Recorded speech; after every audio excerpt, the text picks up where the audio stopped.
ಆಡಳಿತಾರೂಢ ಕಾಂಗ್ರೆಸ್ ಹಾಗೂ ಪ್ರತಿಪಕ್ಷಗಳ ನಡುವಿನ ಜಟಾಪಟಿಗೆ ಇಂದಿನ ಅಧಿವೇಶನ ಸಾಕ್ಷಿಯಾಗಲಿದೆ.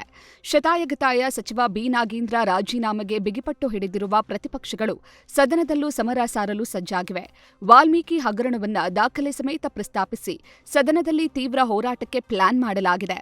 ಅತ್ತ ಬಿಜೆಪಿಗೆ ಕೌಂಟರ್ ಕೊಡಲು ಡಿಕೆಶಿ ಸರ್ಕಾರ ಅಸ್ತ್ರಗಳನ್ನು ಸಿದ್ಧಪಡಿಸಿಕೊಂಡಿದೆ.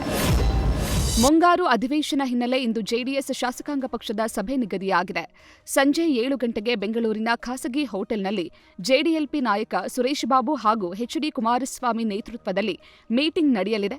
ಈ ವೇಳೆ ಬಿಡದಿ ಟೌನ್ಶಿಪ್, ನೈಸ್ ಹಾಗೂ ರಾಜ್ಯದಲ್ಲಿನ ಬರಗಾಲ ವಿಚಾರಗಳ ಬಗ್ಗೆ ಚರ್ಚೆಯಾಗಲಿದೆ. ಅಧಿವೇಶನದಲ್ಲಿ ಯಾವ ವಿಚಾರ ಕೈಗೆತ್ತಿಕೊಳ್ಳಬೇಕು ಎನ್ನುವ ಬಗ್ಗೆ ಶಾಸಕರಿಗೆ ಕುಮಾರಸ್ವಾಮಿ ಮಾರ್ಗದರ್ಶನ ನೀಡಲಿದ್ದಾರೆ.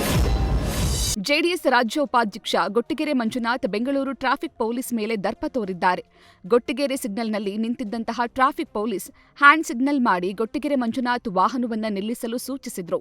ಈ ವೇಳೆ ನನ್ನ ಗಾಡಿಯನ್ನೇ ಸ್ಟಾಪ್ ಮಾಡ್ತೀಯಾ ಅಂತ ಹಲ್ಲೆಗೆ ಯತ್ನಿಸಿದ್ದಾರೆ.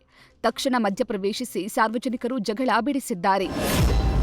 ರಾಜ್ಯದಲ್ಲಿ ಮುಂದಿನ 5 ದಿನ ಮಳೆ ಮುನ್ಸೂಚನೆ ನೀಡಲಾಗಿದೆ. 15ಕ್ಕೂ ಹೆಚ್ಚು ಜಿಲ್ಲೆಗಳಿಗೆ ಮಳೆಯಾಗುವ ಬಗ್ಗೆ ಭಾರತೀಯ ಹವಾಮಾನ ಇಲಾಖೆ ಮುನ್ಸೂಚನೆ ಕೊಟ್ಟಿದೆ. ಆಗಸ್ಟ್ 22ರವರೆಗೆ ಕರಾವಳಿ ಕರ್ನಾಟಕದ ವಿವಿಧೆಡೆ ಸಾಧಾರಣ ಮಳೆಯಾಗಲಿದ್ದು, ಉತ್ತರ ಒಳನಾಡು ಮತ್ತು ಮಲೆನಾಡು ಸಹಿತ ದಕ್ಷಿಣ ಒಳನಾಡು ಜಿಲ್ಲೆಗಳ ಕೆಲವು ಭಾಗಗಳಲ್ಲಿ ಉತ್ತಮ ಮಳೆಯಾಗುವ ಸೂಚನೆಯಿದೆ. ಮೈಸೂರಿನಲ್ಲಿ ಚಿನ್ನತಂಬಿ ವಿರುದ್ಧ ವಂಚನೆಗೆ ಒಳಗಾದವರು ಅಹೋರಾತ್ರಿ ಪ್ರತಿಭಟನೆ ನಡೆಸುತ್ತಿದ್ದಾರೆ. ಕುವೆಂಪು ನಗರ ಠಾಣೆ ಎದುರು ಕಳೆದ 4 ದಿನಗಳಿಂದ ಪ್ರತಿಭಟನೆ ಮಾಡುತ್ತಿದ್ದಾರೆ. ಚಿನ್ನತಂಬಿ 700 ಕೆಜಿಗೂ ಅಧಿಕ ಚಿನ್ನ ವಂಚಿಸಿದ್ದಾನೆ. ಪೊಲೀಸ್ ಕಮಿಷನರ್ ಸೀಮಾ ಲಾಡ್ಕರ್ ಆತನನ್ನ ರಕ್ಷಣೆ ಮಾಡುತ್ತಿದ್ದಾರೆಂದು ಪ್ರತಿಭಟನಾಕಾರರು ಆರೋಪಿಸಿದ್ದಾರೆ. ಲಾಲ್ಬಾಗ್ ಫ್ಲವರ್ ಶೋಗೆ ಇಂದು ಕೊನೆಯ ದಿನವಾಗಿದೆ. 12 ದಿನಗಳಿಂದ ನಡೆಯುತ್ತಿರುವ ಫ್ಲವರ್ ಶೋಗೆ ಸಖತ್ ರೆಸ್ಪಾನ್ಸ್ ಸಿಕ್ಕಿದೆ. ಸ್ವಾತಂತ್ರ್ಯ ದಿನಾಚರಣೆಯ ರಜೆ ಹಾಗೂ ಶನಿವಾರ ಆಗಿರೋ ಕಾರಣ ವಾರಾಂತ್ಯಕ್ಕೆ 3 ಪಟ್ಟು ಅಧಿಕ ಜನರು ಫ್ಲವರ್ ಶೋಗೆ ಭೇಟಿ ಕೊಟ್ಟಿದ್ರು. ಈ ಬಾರಿಯ ಫ್ಲವರ್ ಶೋಗೆ ಸುಮಾರು 2 ಕೋಟಿಗೂ ಅಧಿಕ ಜನ ಭೇಟಿ ನೀಡಿದ್ದು, ಇಲ್ಲಿವರೆಗೂ ಸುಮಾರು 4 ಕೋಟಿಗೂ ಅಧಿಕ ಹಣ ಸಂಗ್ರಹವಾಗಿದೆ. ನಿನ್ನೆ ಒಂದೇ ದಿನ 2 ಲಕ್ಷಕ್ಕೂ ಅಧಿಕ ಜನರು ಫ್ಲವರ್ ಶೋಗೆ ವಿಸಿಟ್ ಮಾಡಿದ್ದಾರೆ. ಬೆಂಗಳೂರಿನ ಕೋಗಿಲು, ಜಕ್ಕೂರು, ವಿಧಾನಸೌಧ ಲೇಔಟ್ನಲ್ಲಿ ಹದಗೆಟ್ಟ ರಸ್ತೆಯಿಂದಾಗಿ ನಿವಾಸಿಗಳು ಕಂಗಾಲಾಗಿದ್ದಾರೆ.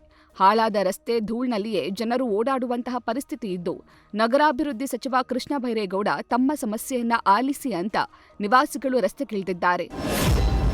ಗುಡಿಸಲು ತೆರವು ವಿಚಾರಕ್ಕೆ ಮಾಜಿ ಹಾಗೂ ಹಾಲಿ ಶಾಸಕರ ನಡುವೆ ವಾಗ್ವಾದ ಆಗಿದೆ. ಬಳ್ಳಾರಿ ಜಿಲ್ಲೆ ಸಿರಗುಪ್ಪ ಪಟ್ಟಣದಲ್ಲಿ ಭೂಮಿ ಪೂಜೆ ಕಾರ್ಯಕ್ರಮದಲ್ಲಿ ಸಿರಗುಪ್ಪ ಹಾಲಿ ಶಾಸಕ ಬಿಎಂ ನಾಗರಾಜ್ ಹಾಗೂ ಮಾಜಿ ಶಾಸಕ ಎಂಎಸ್ ಸೋಮಲಿಂಗಪ್ಪ ನಡುವೆ ಮಾತಿನ ಚಕಮಕಿಯಾಗಿದೆ. ಇಬ್ಬರ ಬಹಿರಂಗ ಜಗಳಕ್ಕೆ ಬಾಲಕಿಯರ ವಸತಿ ನಿಲಯ ಪಟ್ಟಣ ಪಂಚಾಯಿತಿ ಕಟ್ಟಡದ ಭೂಮಿ ಪೂಜೆ ರದ್ದಾಗಿದೆ. ಪ್ರಶಾಂತ್ ನೀಲ್ ಜೂನಿಯರ್ ಎನ್ಟಿಆರ್ ಕಾಂಬಿನೇಷನ್ನ ಡ್ರ್ಯಾಗನ್ ಸಿನಿಮಾದ ಚಿತ್ರೀಕರಣ ಭರದಿಂದ ಸಾಗ್ತಾ ಇದೆ. ಎನ್ಟಿಆರ್ ಭುಜದ ಶಸ್ತ್ರಚಿಕಿತ್ಸೆಗೆ ಒಳಗಾದ ಕಾರಣದಿಂದ ಚಿತ್ರೀಕರಣಕ್ಕೆ ಸಣ್ಣದೊಂದು ಬ್ರೇಕ್ ಬಿದ್ದಿದೆ. ಈ ಮಧ್ಯೆ ಹೊಸದೊಂದು ಸುದ್ದಿ ಹರಿದಾಡ್ತಿದೆ. ಮೂಲಗಳ ಪ್ರಕಾರ ಡ್ರ್ಯಾಗನ್ 2 ಭಾಗಗಳಲ್ಲಿ ನಿರ್ಮಾಣವಾಗಿದ್ದು, 2 ಭಾಗಗಳನ್ನು ಬ್ಯಾಕ್ ಟು ಬ್ಯಾಕ್ ರಿಲೀಸ್ ಮಾಡೋಕೆ ಚಿತ್ರತಂಡ ಸಿದ್ಧವಾಗ್ತಿದೆಯಂತೆ.